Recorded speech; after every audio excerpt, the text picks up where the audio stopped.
Hello, everyone. My name is Xiaoxia from Qualcomm Technologies. Today, I'm going to talk about the 5G Private Network Foundation for Industry 4.0. As we know, 5G is accelerating globally. As of now, there are already more than 140 operators with 5G commercial deployment.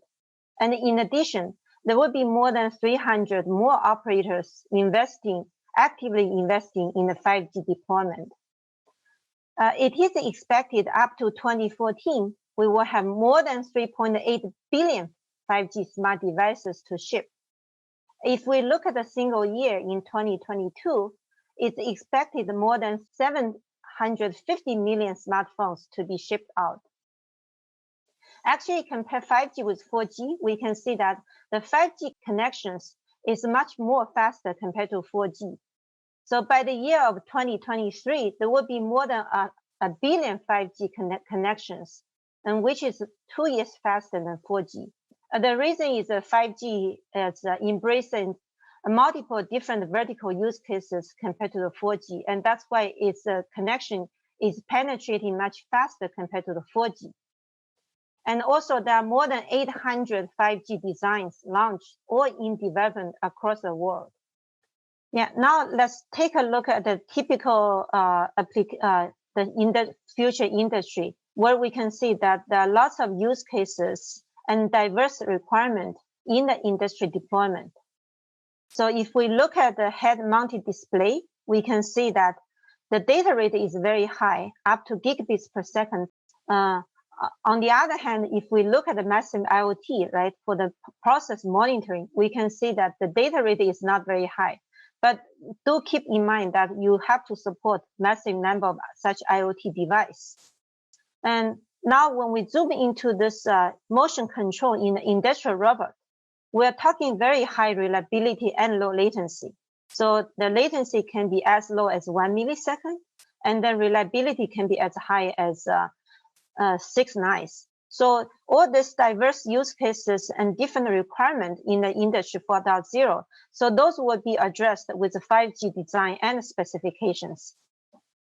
Now let's look at those features one by one. Start with the private network. So what does the 5G private network offer for the industrial IoT?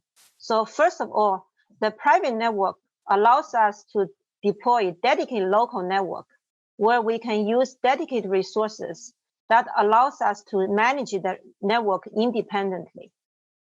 Secondly, the private network allows us to achieve better security so that basically the sensitive data can stay on-premise without going to the public cloud.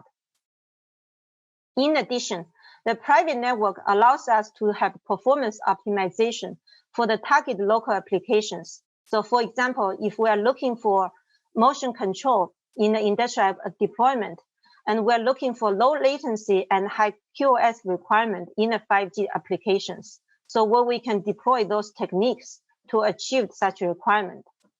And in addition, the 5G is known to have a great interoperation capability. So because 5G is a global standard, it has a great ecosystem. So it's future-proof with a rich 5G roadmap. All the enhanced 5G feature, which will be developed in the future release, can be easily put in when we advance our system. If we look at the private network growth across the world, you can see there's a growing momentum across the world day by day, right? So some of the network, private network deployment you can see is assisted by the public network, while some of the private network deployment is a standalone private network without the public network assistance. Now let's look into some of the detailed 5G features to meet the industrial IoT requirement. So we already talked about the 5G private network. But the next question is that, yes, the solution of private network is great for 5G, but how do I deploy it? Where do I get the spectrum? So luckily, 5G includes all the diverse spectrum for people to deploy the private network. So ranging from the licensed spectrum, shared spectrum, and unlicensed spectrum. Especially with a standalone unlicensed spectrum, people can deploy the private network without the dependency on the licensed spectrum. And also there's a big range of the spectrum itself, ranging from the FR1, which people so-called the lower band, and to the higher band, the millimeter wave band. So because of all those diverse spectrum usage, people have a great flexibility in deploying the private network for 5G. Now, when we come to the data communication, recall that the future industry, we want to replace a wire with a wireless connectivity, right? So the data communication, the requirement has to match what people can achieve with a cable or the wired network. So the way the 5G achieved ultra reliability and low latency for the data communication is through the spatial technique, so that we can still maintain high reliability without going to the increased latency. Another important feature in 5G is the time-sensitive network, which ensures all the devices to maintain time synchronization so that we can have unified motion across a specific time. And that's very important for the future industry. Last but not least, the positioning. We know that for the factory automation in lots of applications, the positioning is essential. Without positioning information, lots of applications will not be feasible. So we will zoom into one by one in later slides to talk about all those features. Now let's take a look how the 5G connectivity can reform the existing industrial network. If you look at the existing industrial network, you can see that there are lots of devices, including the sensors, controllers, machineries, and those are connected through the wire. In the future, with the 5G connectivity, we're going to replace those wires with a wireless that allows us to add more nodes, replace the nodes, or move the nodes. And that basically offers us with a great reconfiguration capability of the future network for the Industry 4.0. And in this deployment with wireless, we can also see that we actually have deploying multiple transmission and reception points. For a particular wireless link, if the signal gets blocked or faded, we can have the signal from the other transmission reception point that can still ensure the successful delivery of the packet to achieve the ultra reliability and low latency. Now let's take a closer look at how 5G brings the support of time-sensitive network. As we mentioned, that TSN in lots of cases is an important feature for the Industry 4.0. So the way 5G ensures tight time synchronization is by having the TSN master clock, which propagates the timing information to the end TSN devices. And when the message goes through the 5G behaves as a TSN bridge. It records the incoming timing, and then when the packet goes out goes out of the 5G, it will add the computation or the correction field that allows the TSN end device to correct the timing accordingly, so that all the devices can achieve tight time synchronization. When it comes to the positioning, the 5G supports a wide range of new vertical use cases. It includes a positioning for both indoor and outdoor.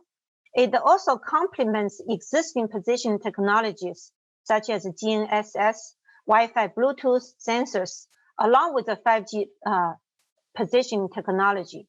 And then in addition, the positioning is targeting for lots of different accuracy and latency requirements for the diverse service requirement. So for example, in the RIS-17, we are working on the industrial IoT positioning that can support up to 20 centimeter accuracy, where for outdoor, you can have more relaxed accuracy requirement.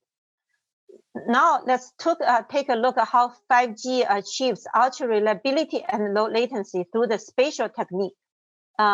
Traditionally, people in a wireless technology, when people try to achieve ultra reliability, the typical technique is through the diversity through the either frequency or time. However, those diversity scheme is achieved as an increased latency. So for example, we can use a retransmission to achieve higher reliability. However, the retransmission takes time, and which introduce additional latency. In lots of cases for the industrial applications, we may not be able to afford to use extended latency for lots of applications. So the way 5G tackles the problem is by deploying multiple spatial techniques that you can see that there are multiple transmission and reception points. So when the blocker drives through, it may block a particular wireless link. However, the other link signal is still strong, and that allows the successful delivery of the packet so that we can achieve low ultra reliability and low latency at the same time. So indeed, the spatial technique COMP, the so-called coordinated multiple point transmission techniques, is facilitated by the dense deployment of the small cells in the industry deployment. Indeed, with such dense deployment, it is very useful, attractive for us to deploy the 5G technology in the millimeter wave band in a smart factory. So Qualcomm is collaborating with 5G ecosystem leaders to deploy 5G millimeter wave in a smart factory. So here we show a particular example where we have this manufacturing floor, which around 3,000 square meters, and then up to around 3.7 meter high. So in this case, we are deploying 5G non-standalone network where we have 400 megahertz downlink and 200 megahertz uplink in the 28 gigahertz band. Our measurement indicates that we can have medium throughput greater than 1.5 gigabits per second in downlink and more than 120 megabits per second in uplink. With such great throughput, we can support different use cases. So for example, the AGV, augmented reality, and as well as a virtual reality that we will use a lot in the industry applications. Indeed, the private network in 5G also drives new efficiencies and innovations with the integrated 5G private network and edge. So for example, with a 5G private network, we can have the sensitive data stays on the private edge to do the distributed edge processing that allows us to do the distributed AI, for example. We can also have the non-sensitive data going to the public edge, which allows us to do the cloud processing. Up to now, we have explained some of the 5G features which are essential for the Industry 4.0. Now let's look at some of the demos to showcase those 5G features. Let's start with the first demo, the factory of the future using 5G connectivity. In this demo, we have the Edge Cloud, which consists of COMP server and the PTP Grandmaster, in addition to GNOB 5G core and GPS. There's also OTA testbed, which consists of 4 transmission and reception points, and they are serving 4 different IoT devices. In this particular, in the beginning, we can see that there's no TSN enabled, and all the IoT devices are not synchronized. They have their own separate timing. And we can also see that there's no COMP enabled. In a sense, there's a single, the device is served by a single transmission and reception point, and there's no COMP. Once TSN is enabled, we have the PTP Grandmaster generate the source clock, and that timing information is sent from GNOB to TRP, and then TRP send the timing information to the individual IoT devices. In this way, all the devices can be synchronized up to a tight synchronization requirement. Why is a TSN important in the future factory? So let's look at some of the examples which we show here. With the TSN, it allows a synchronized control among all the devices. So in this particular case, we can see that we have the smart camera, which takes the photos of the objects, and then it uses onboard AI for object classification and recognition, and send that information to PLC. Once the PLC has this information, it will send a command to a robotic arm, as well as a gates, to perform the synchronized behavior. We also notice that we enable the COMP for both downlink and uplink, so that you can see that each device can get a signal from multiple transmission and reception points. So this allows that in case the wireless signal from a subset of TRPs getting faded or blocked, we still have this useful signal from the other TRP, which can ensure the successful delivery of the packet. Besides the TSN and COMP, we are also going to showcase how to improve the network efficiency and capacity and improve the latency by using the direct UE to UE communication. Let's zoom into the layout of the demo. So in this particular demo, we have 4 transmission and reception points, and then they are serving 4 devices. On network side, we have this high-performance computing platform used to support time-sensitive synchronization as well as a COMP for the ultra reliability and low latency communication. When we enable the TSN, we can see that all the timing synchronization across all the devices are within 0.1 microsecond. Recall the target accuracy requirement is 1 microsecond. And as a result, we can see that the robotic arm doesn't miss any objects. On the other hand, if we disable the TSN, now we can see that now the timing synchronization error across the devices now goes up to 1 millisecond. And because of this 1 millisecond accuracy error, we can see that oftentimes the robotic arm ends up missing the objects. We can also take a look at the SNR of the devices when we disable the ultra reliable communications. In this case, you can see that the SNR of the user is getting dropped significantly compared to the URC feature is on. And as a result, we do see a lot of packet goes in error when we disable the ultra reliable communications. Now let's take a closer look at the conveyor belt in the demo. So here we have multiple devices. We have the RB3 vision camera, which takes the photos of the objects and then uses onboard AI for the object recognition and classification.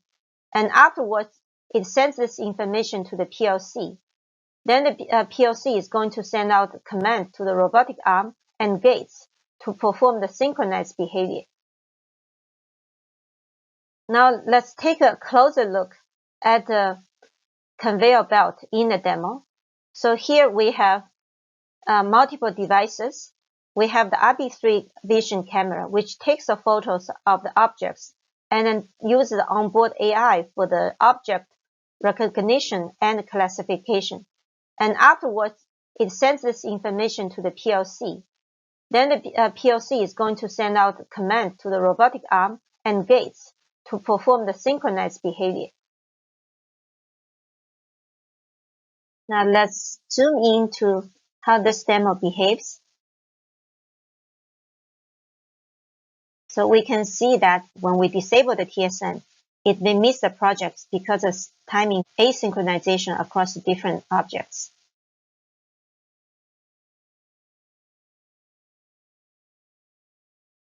So now this is a picture of the live demo. So we can see that robotic arm is picking up the objects and place them in different lanes based on the object shape.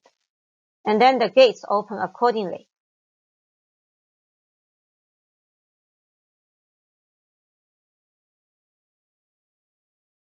Up to now, we have mostly been focusing on showcasing the ultra reliability and low latency communication, as well as the TSN for industrial IoT.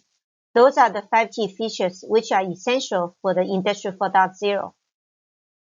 One thing which we want to highlight is that in this demo so far, when device 1 wants to talk to device 2, the packet needs to go through the GNOB, which clearly motivates us to enable the direct device-to-device communication to further improve the system capacity and enhance the system efficiency.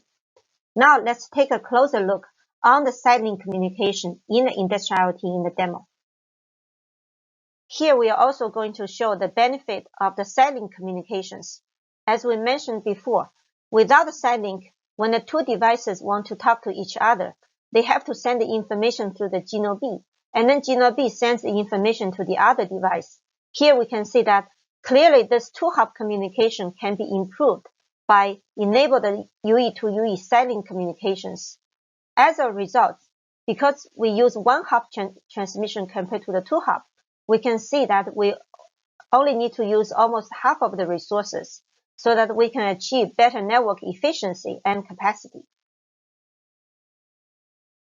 Let's also take a look at the IoT capacity boost with a 5G side-link. In this particular layout, we have 18 GNOBs in a 50 meter by 120 meter layout. And by the way, this is a 3GPP indoor factory layout. And when we disable the side-link, when the PLC wants to talk to sensor actuator, we need to have two-hop transmission, where the first hop can come from PLC to GNOB, when the second hop happens between the GNOB to sensor and actuator. When we enable the side-link, we can see that the PLC can talk to sensor actuator directly. As a result, we can see that once we enable the side-link communication, we can achieve 1.8 times more capacity compared to the side-link is off. The second demo is on the 5G indoor precise positioning, where we are going to show that with 5G positioning signaling, we can achieve up to 20 centimeter accuracy, both horizontally and vertically. So in this OTA demo, we are going to show the indoor precise positioning through the wireless 5G technology. So as we all know, the 5G is expanding into lots of new vertical areas. For example, industrial IoT. So in this early research, we're going to show in the OTA demo, we're going to show that how the precise positioning can help further to enhance the 5G application. In this particular use case animation, we're just going to show one example on how precise positioning is important in the industrial IoT application. So in this particular example, the industry worker sent a command to AGV, where the AGV, based on the command and the positioning, it navigates to the right aisle and pick up the items on the right shelf. Now, once the AGV pick up the right items, it will navigate also based on the help of the precise positioning to the docking station, where it's going to unload the system successfully. So let's now start look at the network layout. So in this test bed, we installed 5 TRPs, which stands for transmission and reception points. So let's take a look at the particular TRP. So each TRP is capable of transmitting with 4 TX antennas and receive with 4 RX antennas. So each in this particular test, each TRP is sending the positioning signal, which spans 400 megahertz wide in an unlicensed of 6 gigahertz. In this test bed, we are using the positioning algorithm, which is called OTDOA, where the test device is estimating the position by using the observed time of difference of the positioning signal to the test device. So where you can see that we have the test device moving in this controlled environment, which is 12 by 16 feet wide. In order to compare the positioning error versus the true ground truth, so we actually installed a gantry system. So the purpose of a gantry system is to allow us to control the test device to move in a controlled fashion. And in addition, the gantry system can report the ground truth, which allows us to compare the ground truth versus the estimated positioning. Now let's start the test of route 5. So where now you can see that now with the control of the gantry system, now the test device is moving in a route of 5. Let's switch to the 2D view, so that allows us to see better on the horizontal plane. So now you can see that the test device is moving with a trace of 5. So on this trace, the black dots represent the ground truth, which is reported by the gantry system, which represent the true location of the test device. And where the blue dots represent the estimation of the positioning based on our test bed. So you can see that those two lines, they track closely with each other. And the red circle represent the 30 centimeter tolerance. So or you can see that the area is way below the circle. So let's also take a look at the vertical accuracy, where you can see that, which is typical more challenging for the positioning algorithm. So even in the vertical domain, we can see that the area is much below the 30 centimeter as a target. So overall, let's look at the summary results. From the PDF file, we can see that there's no error beyond 23 centimeters. And then looking at the horizontal plane, that error is even much smaller. So even at the vertical plane, all the errors is way below 25 centimeters. So overall, our target accuracy is much better than the requirement. We can also start route 8, where we are going to stretch test how position algorithm works in a high-speed case. The test device is going to travel through 8 corners controlled by the gantry system. So every time when the test device starts with a corner, it tries to speed up. And then when it moves to a corner, it tries to de-accelerate. So every time you see there's a big speed change, so which creates more challenging situation for the position algorithm. But even in those situations, we can see that the error is below the 30 centimeter accuracy. To conclude, so in this OTA demo, we have shown our early 5G research in the precise positioning. So the precise positioning will be part of RIS 17 study. So we will be using our OTA demo to support our research and standards activity in the RIS 17 studies. With that, I would like to conclude my presentation. Thank you for your attendance.